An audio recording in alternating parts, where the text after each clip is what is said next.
They escorted me out of my own company with a security guard who smelled like Doritos and regret. That was 5 weeks ago. But if we're telling the truth, and at this point, why the hell not? The story starts with a microwave that short-circuited in my studio apartment 9 years back. I was reheating leftover pad thai while debugging the first version of our sentiment analysis model. It was midnight. I had a migraine. I was maybe 3 hours from accidentally building something that would later help a Fortune 100 company avoid a billion-dollar PR disaster. Back then, it wasn't a company. It was me, a whiteboard, and a laptop that wheezed like a dying cat. The walls were cracked. The neighbors screamed through drywall about who owed who a vape cartridge. And my idea of luxury was sly toilet paper. But the model worked. And when it worked, I felt this stupid chest-thumping kind of joy, like I was cheating gravity. Within 18 months, my apartment had turned into an illegal fire hazard of employees. We had a caffeine budget higher than our rent. And somehow, between sleepless nights, broken ramen packets, and one weird moment when our back end went viral because someone thought we were predicting the apocalypse, we got noticed. A mid-sized firm swooped in with promises, funding, expansion, mentorship. "We want to honor your vision," they said. "We just want to help scale it." So, I sold one. No, that's not a typo. I sold my company for $1, not because I'm some saintly idiot, but because the deal was structured to give me equity, long-term influence, and most importantly, an airtight clause buried deep in the contract. If I were ever fired without cause, I could buy it back. Same price. 1. I remember my lawyer, Mason, pausing when he read that line. "You think they'll forget?" he asked. I laughed. They won't even see it. And they didn't. Not the new CFO Brent with his square jaw and NBA-inflated ego. Not Vanessa, the VP of brand alignment, or whatever the hell title she gave herself, who once told me that the word data was too masculine for our pitch deck, and certainly not the board who barely glanced past the page with the projected returns. Anyway, before I go further, let me be real with you. 95% of you listening right now aren't subscribed. And I get it. Commitment. Scary. But I'm trying to hit 0 subscribers like ever in my life. So, if you like stories where arrogant execs accidentally hand me back my empire for the price of a gas station coffee, consider subscribing. No hard sell, just a little digital fist bump. Now, where were we? Right. I stayed on after the sale, officially as Chief Strategy Officer, unofficially as the last person in the room who still gave a damn. At first, it was fine. They let me run the product team. Brent stayed in his spreadsheet kingdom. Vanessa posted inspirational quotes on LinkedIn and got drunk at networking brunches. But little things started shifting. Monthly innovation meetings turned into brand syncs with no engineers invited. R.D. floor got repainted in pastel mindfulness colors that gave everyone migraines. And instead of analyzing user feedback, we started running it through tone optimization AI to make it sound more upbeat. Meanwhile, I'd get pulled into meetings just to be ignored. Brent would talk over me with phrases like market synergies and agile recalibration. Vanessa started introducing me as our founding spirit, which is corporate code 4. This person used to matter. I kept quiet. I took notes. I paid attention. And one night, 2:00 a.m., just me and a bottle of bourbon and a sinking feeling in my gut, I pulled out the original agreement, found the clause, still valid, still binding. Section 14C, tucked in right after a page, on arbitration clauses and IP disclaimers. My name, my terms, my dollar. Mason was still my lawyer, still picking up when I called. Didn't say much. Just start prepping. He didn't ask what for. He knew. The first thing they killed was the whiteboard. It was one of those old-school monsters chipped, on the corners, permanently smudged with dry erase ghosts from brainstorms past. We called it Bertha. I'd scribbled the entire MVP architecture on it the night before our first pitch to investors. The devs would leave weird cartoons on it at 3:00 a.m. to cope with death sprints.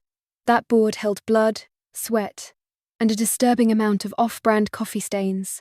Vanessa had it hauled out during one of her office vibe audits. We're elevating the aesthetic, she chirped.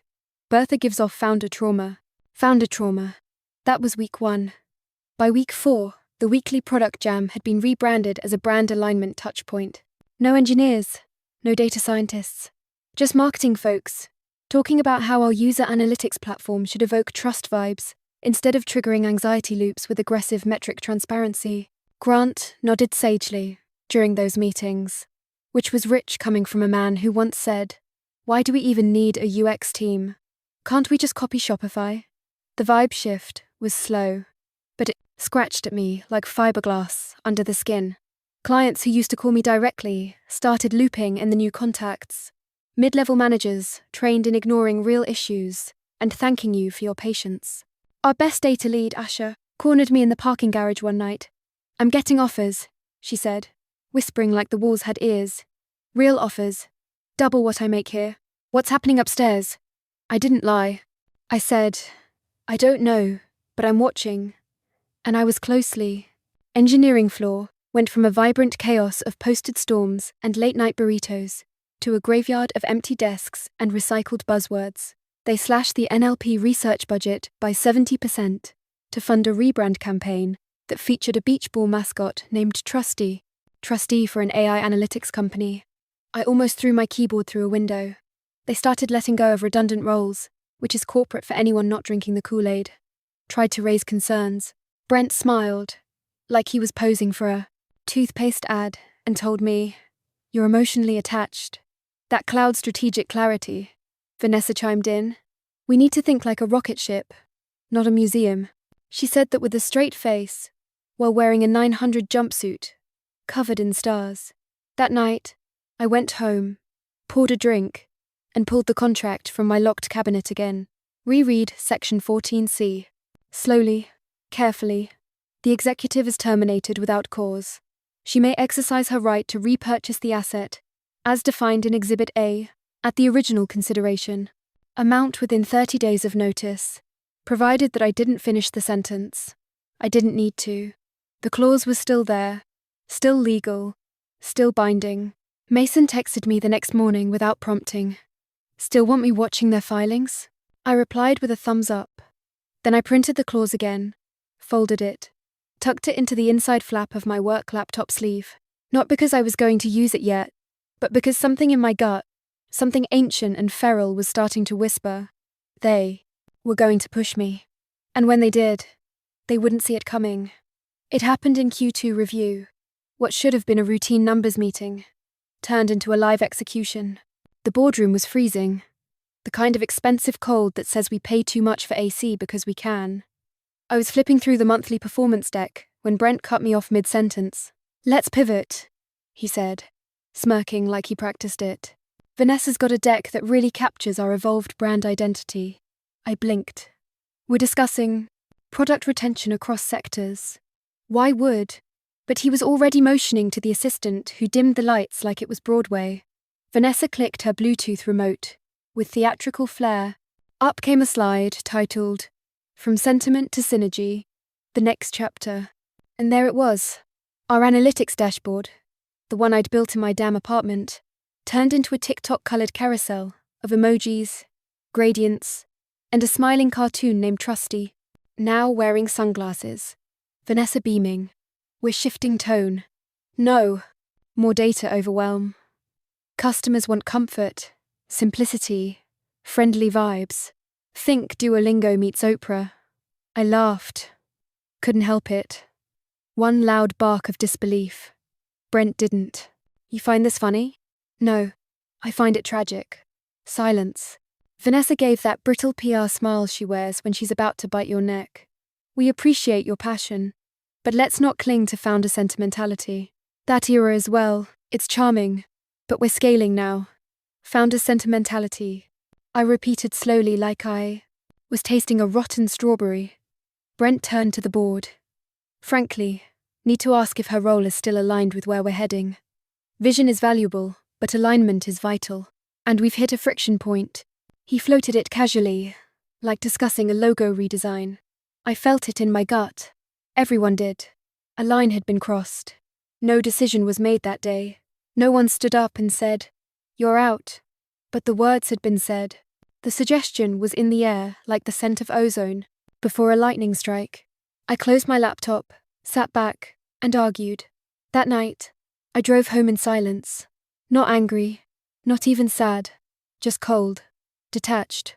Like a switch flipped, and suddenly I was watching my own downfall, like a nature doc narrated by David Attenborough. At 2:37 a.m., I texted Mason. Me pull the documents. If they fire me, we're triggering it. Mason. Copy. We'll prep everything. Then I went to the kitchen, poured myself a drink, stared at the contract, still tucked neatly into my laptop sleeve. Let them come. I'd already paid the price to build this company once. Now they were going to pay for forgetting who wrote the damn blueprints. You ever watch someone get a house while smiling for the real estate photos? That's what the next 3 weeks felt like. Veneers and buzzwords, while they tore out everything that made the company worth a damn. First to go was Julian, our lead UX. Been with me since the age days. Brent called it a strategic sunset of overlapping competencies. Julian called me, voice shaking. They didn't even let me clear my desk. Security walked me out like I pissed on the servers. 2 days later, marketing absorbed product design. Vanessa hosted a celebration sync with cupcakes and mood boards. She handed out swag that said, "Trust the shift." That same day, 3 engineers quit before lunch. No notice. Just packed up their headphones and walked into the smog like cowboys in a spaghetti western. I tried to intervene once, suggested we pause the reorg until client metrics stabilized. Brent just smiled like a python in loafers. "We value your emotional investment, but we're not running a nostalgia project." They froze me out. Every decision rooted around me like I was a pothole. Meetings moved without my invite. Slack channels went dark. I'd refresh dashboards and find features I greenlit quietly removed. And still I showed up every day. Calm, professional, like I was watching them dismantle my childhood home, but taking notes for the renovation lawsuit. Then Sam knocked on my door. He used to be my intern. Bright kid spilled Thai tea on our first server rack. Cried about it. Then stayed until 4:00 a.m. to fix the wiring.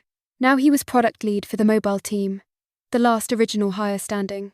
He didn't sit down, just stood there in the frame like he might bolt. "They've got the list," he said quietly. "Layoffs. You're on it." I looked up. "Who told you?" "Doesn't matter. It's coming.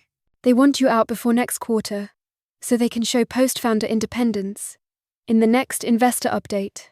"Thank you, Sam." He nodded once, then left like he delivered a eulogy. That night, I didn't pour bourbon. I poured ink. I pulled the checkbook Mason had couriered weeks ago. One slip, blue ink, no flourish. Paid to the order of company name amount $1.001 memo section 14C buyback signed dated Quiet Power in a rectangle. I placed it in a crisp white envelope. No stamp, not yet. Just waiting. Like me. I tucked it in the drawer of my nightstand next to a flashlight, and a photo of the first 5 of us huddled around the original server in a freezing apartment kitchen. We looked stupid. We looked invincible. Let them think they were winning. Let them spend their days high-fiving over layoffs and color palettes. Because when they finally pulled the trigger, that envelope would be the one that blew the whole thing wide open. HR booked it for 4:30 p.m. on a Thursday. Calendar invite with no subject line. Just a block of time labeled update. Like I was too dumb to know what that meant.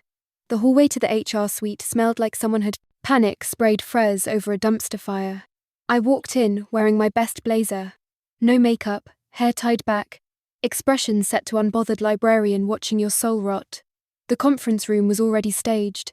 Brent and Vanessa sitting side by side, like prom royalty, for the world's worst dance.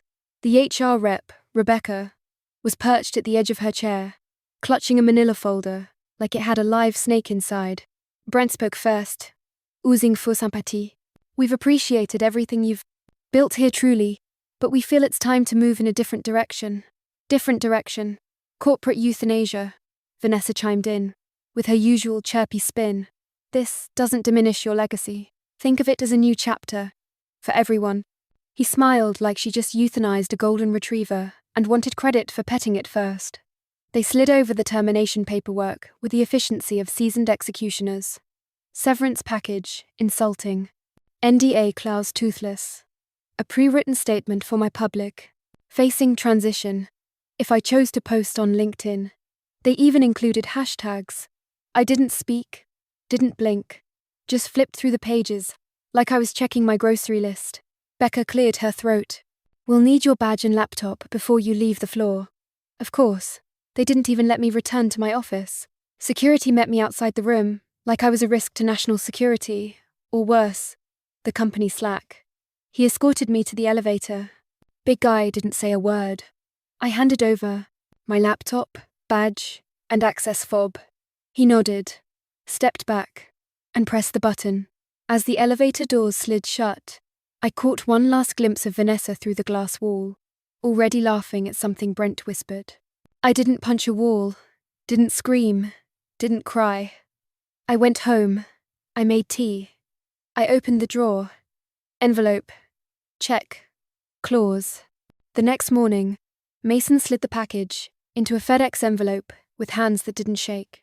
Want me to include a cover letter? No. I said just this.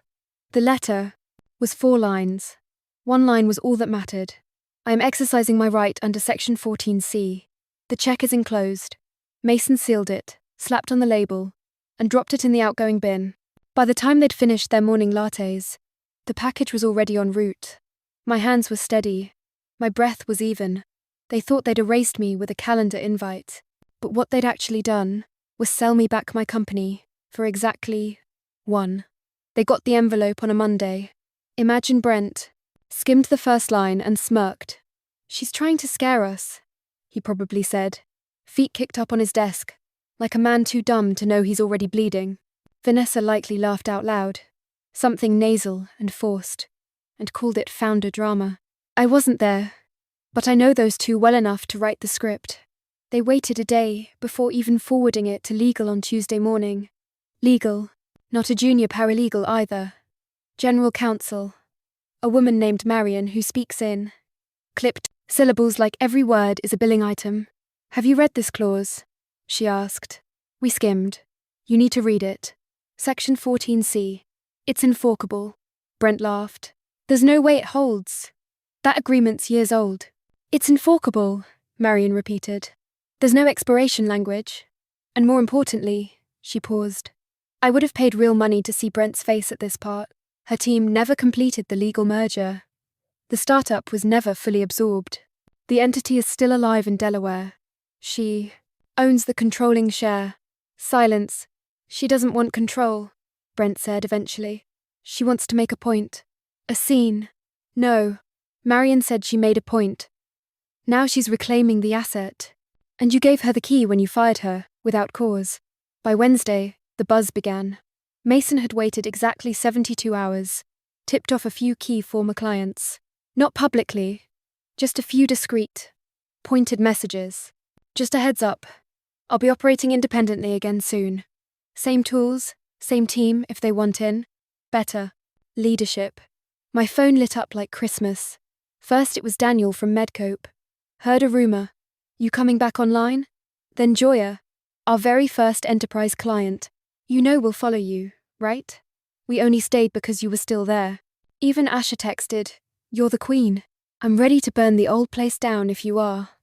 By Friday, Brent had lost sleep, and Vanessa was rage posting on LinkedIn about the dangers of ego in tech leadership. Irony's so rich, it should have been served on fine china. Inside the company, panic bloomed. The clause had teeth. The check had cleared. The board was being informed. I imagined the first investor call was a bloodbath. And all I did was sit in my home office, sipping tea, watching the system they built around ego and shortcuts start to crack like old paint. They thought they'd buried me. They forgot I owned the shovel. The emergency board meeting hit their calendars like a meteor. Saturday, 9 a.m. Mandatory attendance. No breakfast spread. No mimosas. Just angry men in zip vests and women in sharp blazers, all staring at the same document. My original sale contract projected on a screen, with Section 14C highlighted like a red flag in a minefield. Brent tried to play it cool at first, cleared his throat, adjusted his cufflinks, used words like technical oversight and unexpected exposure. But the sweat started collecting at his temples by slide 3. By slide 5, his shirt collar looked like a crime scene. She mailed the check. One of the investors asked, incredulous. Yes. And you cashed it? We didn't know. You didn't read. Vanessa tried to deflect with buzzwords. The brand identity remains intact, and our user trust metrics. Stop. One board member snapped. Do you understand what she just did? She used your own paperwork to walk out with the engine of this company. And you handed her the keys with a grin. Meanwhile, on the outside, the fallout had begun. Medscope announced they were freezing their queue for contract, pending organizational clarity. Healthcare, a conglomerate in Boston, issued a press release stating they'd reevaluate vendor relationships based on original leadership presence. Joya, God bless her, went full scorched earth, tweeted, "We signed on for her, not the rebrand. Not the cartoon beach ball. Her 60. 0 likes. 15 trade publications picked it up within the day." Ren's face went ghost pale when he saw the headline, "Founder regains control, with one clause. A masterclass in fine print vengeance." Back on my end, I wasn't gloating. Not exactly. I was busy. Mason and I toured office spaces 2 blocks down from the old headquarters. We didn't need a floor. We needed speed, agility, a place with fiber internet, and 0 motivational posters. We found it. 5th floor, corner unit, glass walls, room for 20 desks, 2 war rooms, and the kind of coffee machine that says, "We're back, and we're pissed." While Grant was still trying to explain his way through a mutiny, Mason was signing the lease. I stopped by the old building on Monday morning. Wore jeans, and a hoodie just to twist the knife. The receptionist, new girl, probably didn't know who I was, glanced up nervously. "Are you here for the press tour?" I smiled. "No, sweetheart. I'm next door." And I was. Same street, better view, faster Wi-Fi. By the time Brent walked into work that day, 7 resumes from his current staff had already hit my inbox. Sam's was first, his cover letter just read. I kept the receipts. Let's rebuild, and we would with teeth. By week 2, my inbox looked like a reunion. Tour. Asher emailed. "I've got half the old NLP team on a group chat. Just say the word." Julian sent his resume with the subject line ready to unfuck things. Even Beth from accounting, who once gave me a passive-aggressive spreadsheet titled "Founder Fantasies versus Budget Realities," forwarded a revised P&L sheet and wrote, "I never liked Brent. Let's go." We didn't do interviews. We held a war council. 10 of us folding chairs, pizza boxes, and a whiteboard that already had operation. "Get the damn engine running again," scrolled in red marker. Sam brought donuts. Mason brought contracts. I brought the clause framed and hung it on the wall. We didn't need inspiration. We had rage, caffeine, and group trauma bonding. That same week, a tech reporter from Fastline Weekly slid into my DMs. Him. Is it true? Me? Define it. Him. You bought back your company for 1 after they fired you. Me? Technically. I reclaimed it. But yeah, next day was front page digital. The Dollar Queen. How one clause sank a tech empire. Vanessa posted some deranged response piece on LinkedIn titled "The High Road and the Low Ceiling." It featured a stock photo of an eagle and quotes from Brené Brown. Her comments were limited within an hour. Meanwhile, Brent tried to restructure his way out of the nosedive. Layoffs. A desperate PR campaign. A sponsored podcast no one listened to. Nothing worked. Stock hit the pavement like a sack of wet cement. The board called an emergency meeting again. But this time, they weren't angry. They were done. Resignation letters leaked before the ink dried. Brent's final memo was unintentionally poetic. "I believe in innovation, even if others don't see the vision." Translation. I got played, and now I'm unemployed. And me? I was busy rebranding. Same name, different face. Our new logo. A sleek, fire-lined phoenix, rising out of a smouldering dollar bill. Subtle. Not really. Satisfying. Profoundly. The relaunch campaign tagline practically wrote itself. Back by demand. Built to last. Excluant didn't. Just return. They funded. 3 of them pulled together a bridge round to jumpstart our relaunch. "We trust you," they said. We never trusted them. By the end of the month, we weren't just alive.